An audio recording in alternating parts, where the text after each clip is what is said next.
Namaskar, my dear friends.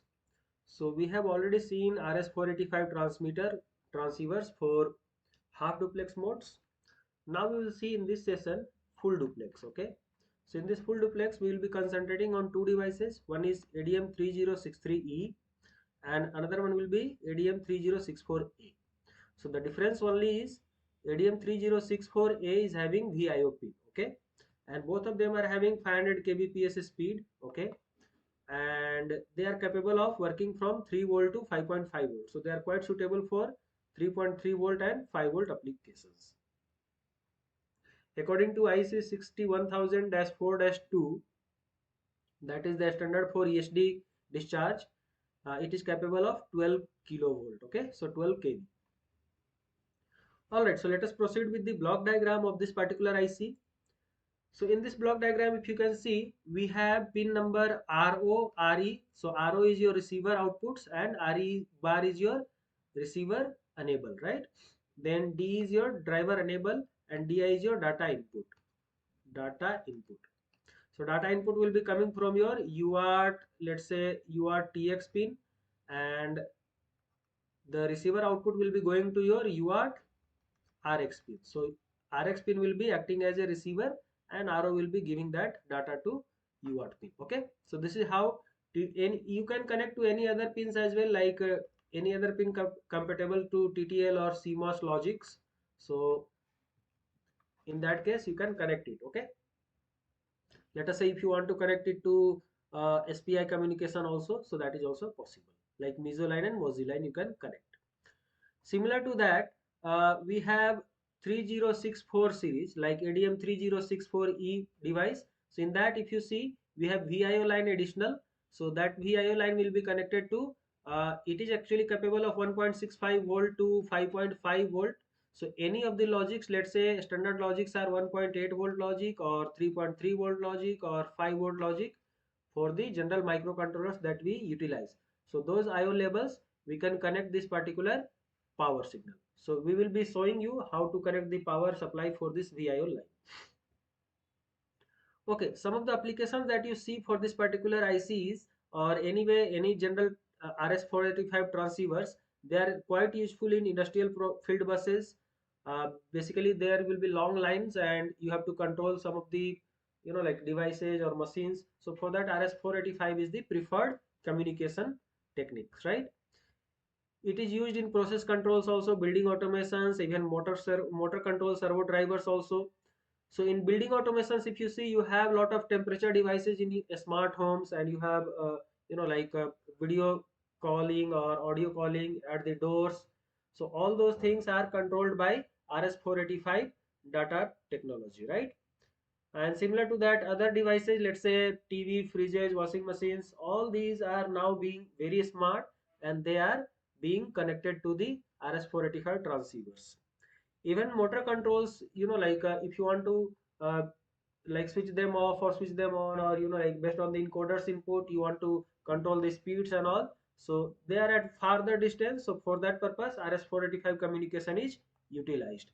At the same time, if you see, the most prominent reason for RS485 is because of its high immunity to noise as well as very long distance capability of data communication, right? So it is capable of communicating up to 4000 feet long distance, and it has very good noise immunity that we have already seen in our previous session for during the half duplex session. Okay, let us see the complete data sheet device that is available in this particular series, ADM306 series. So already we have seen in our previous session 3061 and 3062, that was that were like half duplex. Now we are going to concentrate on 3063 and 3064. So 3064 has only additional feature with VIO logic supply available. Okay, so if you see the complete part number, that will be coming up as ADM3063E, and here it is A grade, that is minus 40 to 85 degrees centigrade, and B grade, that is minus 40 to 125 degrees centigrade. So you will have ARZ and you will have EBRZ. There will be two devices of same part number. Okay, with lesser temperature range and extended temperature range. Okay, and both are having SOIC pin that is available. Good. So now let us go to the pin packages. So in pin packages, if you see, pin number 1 is not connected, and pin number 8 is also not connection, no connection is there. Pin number 6 and 7 are ground pins, and pin number 13 and 14 are power supply pins. Okay. Now rest we have already seen, this is arrow, that is receiver output, this is receiver enable, which will be acting as low, and this will be acting as high, that is driver enable, and this is your data input pin. Okay, so this is your receiver output, and this is your data input pin. So here it will be going to my UART TX, that will be supplying the data, and here it will be connected UART RX, that will be receiving the data from the RS485 transceiver. So this is RS485 transceiver IC. Coming to the fact that AB and YZ. Okay, so AB is my receiver input, and YZ is driver output. So whenever there is a signal that is coming through UARTX, that will be taken in data input, and that will be converted to RS485 signal, which will be differential signal, and that will be coming up as Y, that will be non-inverting output, and Z, that will be inverting output. Okay, and whenever there is a like communication that is coming from, let's say, D sub 9 connector connected to the device, and it is going to come through A B input. So A will be non-inverting input and B will be inverting inputs. Okay, so that is receiver inputs. So same thing is already like discussed here completely for ADM3063 device. So in that case, you have already seen this is no connection, this is arrow, that is receiver data output, this is enable pins, and this is also enable driver enable pin, this is data input pins. These are Y and Z. Just now I explained already that these are driver output. So Y is driver non-inverting outputs and Z is driver inverting output. Okay, and when the driver is disabled, like let's say VCC is powered down, so in this case this Z pin will be into high impedance mode, so that it does not overload the bus. So high impedance mode is basically, it is not going to load the bus, or it is not going to do any problem with your other circuits. Okay, you can disable the driver by by keeping this driver enable low also. Okay, so in that case, you can see driver enable, a high level on this pin makes the driver differential outputs YZ, right? A low level places the driver output into high impedance state. So if you make it here low, in that case what will happen? This YZ, that is driver output, will be disabled. Okay, good. Similar to that, AB we have already seen. A is non-inverting receiver input and B is non-inverting inverting receiver inputs, and this will be disabled by RE. So if RE is pulled high, like low is enable, high is disabled. So bar means it is low active. Okay, good. So we have seen this thing. If you see with IO pin, so just now I told you 3064 is having the capability of VIO. So VIO supply is only the additional pin. Rest other pins are as it is 3063. Okay. So in that case, if you see, VIO is capable of driving the logic supply from 1.62 volt to 5.5 volt, and you can add 0.1 microfarad decoupling capacitor along with the supply voltage. Okay. Rest other pins are almost same as 3063, right? Okay, so now we are familiar with the two devices, ADM3063E and ADM3064A. Now we are in a position to implement the circuit. So what we have done in our circuit design is, we have taken the ADM3064 full duplex IC. Okay, so 3064 is having VIO supply as well, and if you want to have ADM3063E, then this will be no connection, so that will be just disconnected. Okay, so this pin number 1 will be no connection, that's all. Okay, now what I am done here is, if you see very clearly, the IO supply has been supplied through a logic level of 3.3 volt, which is a working level of my microcontroller IO pins as well, and it is supplied with 0.1 microfarad capacitor. Coming to the fact that VCC is also supplied with 3.3 volt. If you want, you can supply with 5 volt as well, no problem will be there.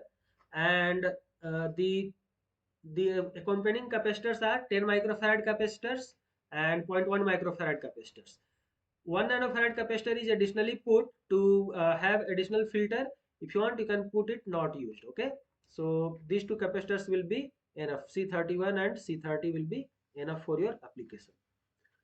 Now let us talk about how it is connected to my MCU line, where it is, like going to communicate through our TTL logics, TTL or CMOS logics, right? So in that case, I have connected data out pin, that is RO pin, to my UART RX pin of my microcontroller. Okay, and data in pin is connected to my UART TX of my microcontroller. Okay, so this is how UART TX will be giving data, that is transmitting the data to data in pin, that is DI pin of the RS485 transceiver IC. Okay, similar to that, RS485 transceiver IC will be receiving a receiver out pin, that will be data out pin, that will be sending the data to UART RX pin of my MCU. Okay, good. Now if you don't want to use the IO pins to enable disable, what I have done is I have pulled up the data enable pin of driver, so that will be pulled up permanently, and RE pin is pulled down, so it is also enabled, the receiver is also enabled. Now suppose you want to enable disable during the live working or something like that, then you can utilize these two particular pins, which will be RA3 and RA4 of the microcontroller, that was designed in our one of the clients application. So RA3 of the microcontroller pin is acting as a GPIO pin, general purpose input output pins. So it is acting as output pin. So whenever this will be high, this driver transmitter will be enabled, and whenever this RA4 will be pulled low, this receiver will be enabled. Okay. All right, so you have understood the control signals of this particular RS485 transceiver IC. Now we'll talk about the uh, driver output and receiver input pins. So A and B are receiver input pins. Okay, so they have been connected through 120 ohm terminal resistor. You should make it actually 60 ohm resistor. Okay, and similar to that, this also you make it 60 ohm resistor. Next, this A and B is actually A is non-inverting receiver input and B is inverting receiver input. So they will be taking the inputs from these two transmitters coming from the D sub 9 connectors, or like the devices which is connected to this RS485 interface. Okay. Now these Y and Z are driver output. So Y is your non-inverting driver output and Z is your inverting driver outputs. Okay, so how does it work? Let's say you have a data input at like this. Okay, let me make one more signal. So this is my data input, this is my high and this is my low. So how it will appear at line Z and Y is, so Y is non-inverting means Y will have same levels. Okay, so like this it will be having at Y, and Z it will get inverted, so it will be opposite. Okay, so this is how it is going to be at the driver output. Understood? Similar to that, inputs will be coming in the form of differential signal at A and B, and output will be RO, which will be taken as A minus B. Okay, so that will be my R output. Understood? Okay, so let me tell you one more very important thing that is going to make it fully practical implementation. So this receiver output pins, receiver input pins and driver output pins will be connected to the D sub 9 connector. How it is going to get connected? So I have explained here. So we have the signals that we have already seen, A, B and YZ, right? So they are non-inverting receiver input and inverting receiver inputs, and Z is inverting driver output and non-inverting driver output of, for Y. So we have, let's say this is my D sub 9 connector. So if you see pin number 2, that is RxD minus, and pin number 8, that is RxD plus. Okay, so they are actually receiver. So receiver will be for driver. So this driver will be sending the signal and my receiver will be receiving it. So RxD minus will be connected to Z, that is inverting driver output, and Y will be connected to RxD plus. Okay, similar to that, if you see AB, so my AB is actually receiver inputs. So if AB is receiver inputs, what will happen? The target device will be sending the signal as transmitted signal. So transmitted signal, that is TXD minus, that is inverting signal, will be sent to B, and non-inverting signal, that is TXD plus, will be sent to non-inverting receiver input A. So this is how you will be having a proper connection of this particular D sub 9 connector at uh, these four lines, okay, A, B and YZ. So hope you have understood this particular circuit implementation. Let me make it more clear here. So this particular device, that is my ADM3064E. So this was with IO. If it is ADM3063E, that is without IO. This is with IO and this is without IO. Okay, so in this without IO, this will be no connection pin and it will not be connected. Okay, so rest all the signals will be same. Got it? So both the ICs has been implemented and you are able to now follow this particular thing, because we had used in our application with VIO pin. So that's the reason I have taken the same circuit.